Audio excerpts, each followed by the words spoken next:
आज हम लोग जानेंगे मानव हृदय के बारे में ना। मानव हृदय का एक सिंपल सा फिगर, यहाँ मुख्य रूप से आपको हृदय कैसे काम करता है उसका क्रियाविधि जानेंगे। हार्ट तो सभी जानते होंगे ना, धड़कता है तभी इंसान तड़पता है ना।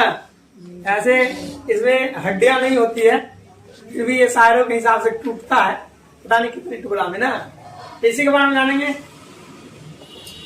तो मनुष्य का हृदय, ठीक है, ये एक मांसल रचना होती है, ठीक है, हृदय पेशी का बना होता है। मनुष्य के शरीर में मुख्य रूप से 3 प्रकार की पेशियां होती है, उनमें से ये हृदय पेशी होता है ना। और ये अरैखिक अनैच्छिक पेशी होता है, इस पर अपन लोग का इच्छा नहीं चलता है।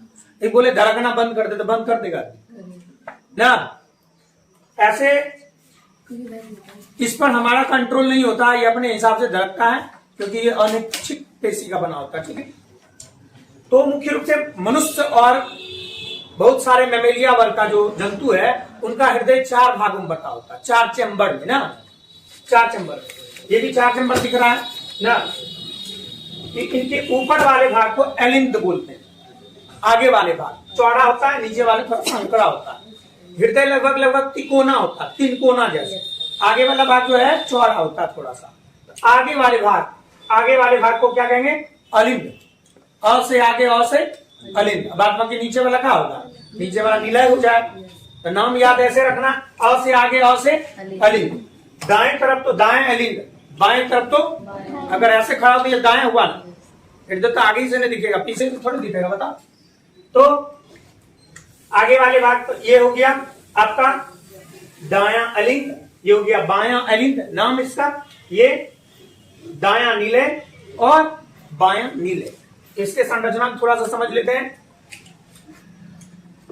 तो ये देखिए दायां अलिंद दायां नीले में एक छिद्र द्वारा खुलता है, जिसको हम दायां अलिंद नीलय छिद्र बोलते हैं। इसको क्या बोलेंगे? दायां अलिंद नीलय छिद्र। और इस छिद्र पर एक त्रिदली कपाट लगा होता है।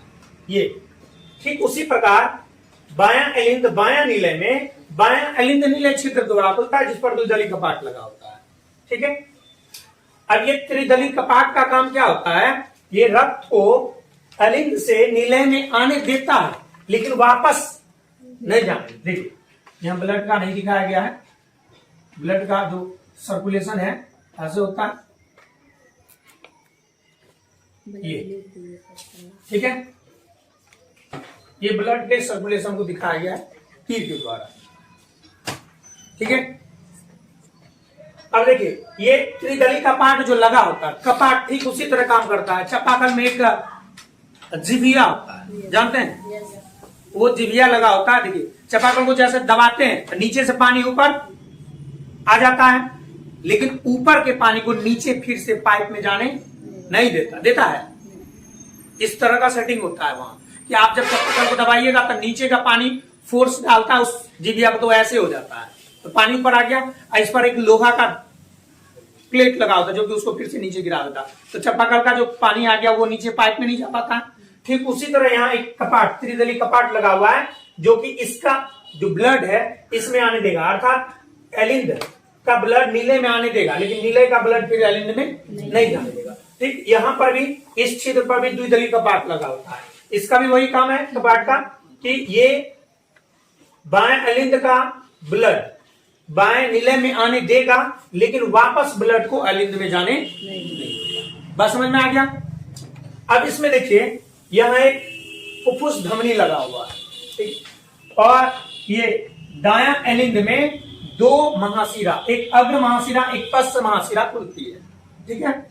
ये दोनों महाशिरा का काम है ना हमारे शरीर के विभिन्न भागों से अशुद्ध रक्त को खींच के दाएं एलिंद में लाना। बात समझ रहे हैं? ये दोनों महाशिरा का कार्य क्या है? हमारे शरीर से अशुद्ध रक्त बोले तो कार्बन डाइऑक्साइड मिला हुआ रक्त। हृदय के दृष्टिकोण से अशुद्ध रक्त होता है कार्बन डाइऑक्साइड मिला हुआ रक्त, ठीक है। और शुद्ध मतलब होता है ऑक्सीजन मिला हुआ। ऑक्सीजनिक रक्त को शुद्ध रक्त, और कार्बन डाइऑक्साइड मिले हुए रक्त को अशुद्ध रक्त। तो पूरे शरीर से अशुद्ध रक्त को ये खींचती है, इसमें लाता है, ठीक है।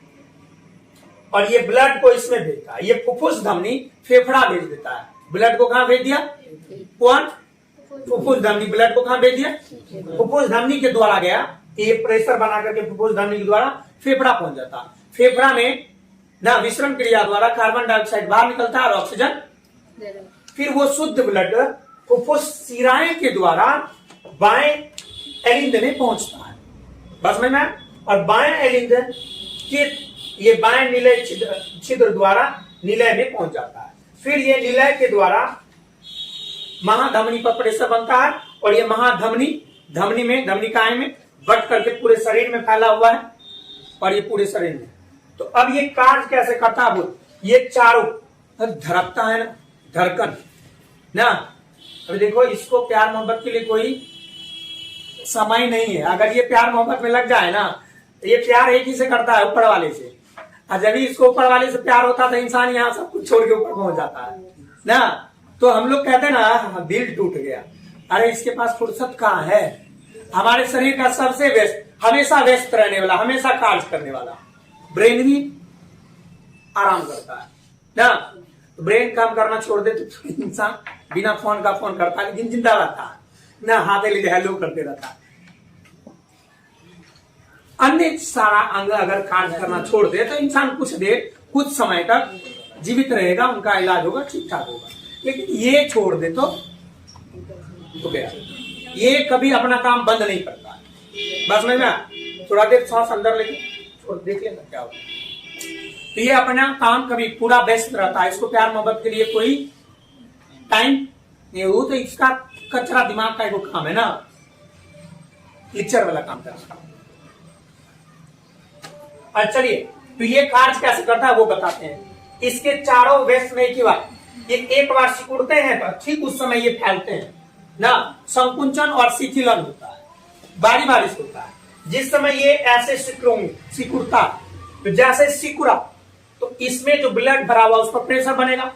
तो जैसे ही सिकुड़ा उसी समय ये फैलता है। इसलिए इनका ब्लड इसमें आ गया, इनका ब्लड इसमें आ गया ना, बारी बारी से। जब ये अब फैल रहा है तब ये सिकुड़ेगा। जब ये सिकुड़ेगा इनका ब्लड, इनका जो शुद्ध ब्लड, इसमें शुद्ध ब्लड है, इनका जो शुद्ध ब्लड ये महाशिरा महाधमनी के द्वारा पूरे शरीर में फैल गया, प्रेशर बनता है। वही बीपी होता है। धमनियों के जो मुख्य भित्ति होता है, मुख्य धाराएं, यही से बीपी बनता है, ब्लड प्रेशर होता है। ये ब्लड प्रेशर इस पर बनता है, ये पूरे शरीर में फैल गया, ठीक है। और इस दोनों में एक ही समय सिकुड़न हुआ। जिस समय ये फैला उस समय, जिस समय ये सिकुड़ा उस समय ये उल्टा हो गया। ये सिकुड़ रहा तो ये, अब मान लीजिए इसमें ब्लड भरा हुआ, इस सिकुड़ा तो ब्लड क्या होगा? दबाएगा, प्रेशर बनेगा ना। इसका ब्लड इसमें आ गया, इसका ब्लड इसमें आ गया। और जब ये फैल रहा है तब ये फैल रहा तो ये उसी समय क्या होगा? सिकुड़ेगा। तब सिकुड़ेगा तो इसका ब्लड इसमें नहीं जाने देगा, क्योंकि यहाँ उस तरह का कपाट लगा हुआ है। अब बेचारा ब्लड पर तो प्रेशर बनेगा, तो क्या करेगा? मजबूरी में किधर जाएगा? इसका ब्लड इधर है, इसका ब्लड। अब जिस समय ये फैल रहा है तो ये तो खाली हो गया। तो खाली हो जाता है तो ये महाशिराओं के द्वारा, अग्र महाशिरा और पश्चिम महाशिरा के द्वारा पूरे शरीर से अशुद्ध ब्लड इसमें फैलता है, और फेफड़ा में जो शुद्ध हो रहा है ब्लड वो इसमें आ जाता है। बस समझ में आ रहा है? तो ये इसका, और दोनों मिलकर के एक धड़कन बनता है। एक ये दोनों एक बार सिकुड़ा और एक बार फैला, दोनों मिलकर के एक धड़कन। धड़कन समझ दो, 1 मिनट में कितना बार धड़कता है? ठीक, बहुत अच्छा। तो समझ में आ गया पूरा कहानी कि कैसे कार्य करता है। ये दोनों बारी बारी से संकुचित और शिथिलित होते हैं। संकुंचन और शिथिलन होता है, शिथिलन और संकुंचन। बस समझ में आया? अब देखिए, इनका जो संकुंचन होता है उसको कहते हैं सिस्टोल ना, और शिथिलन उसको डायस्टोल। ये दोनों प्रेशर मिलकर के सिस्टोल और डायस्टोल ये धड़कन बनाता है, ठीक है। तो अभी हम हृदय के कार्य विधि के बारे में जाने, इससे आगे जो भी क्लास होगा अगली क्लास में। आज इतना ही, ठीक है।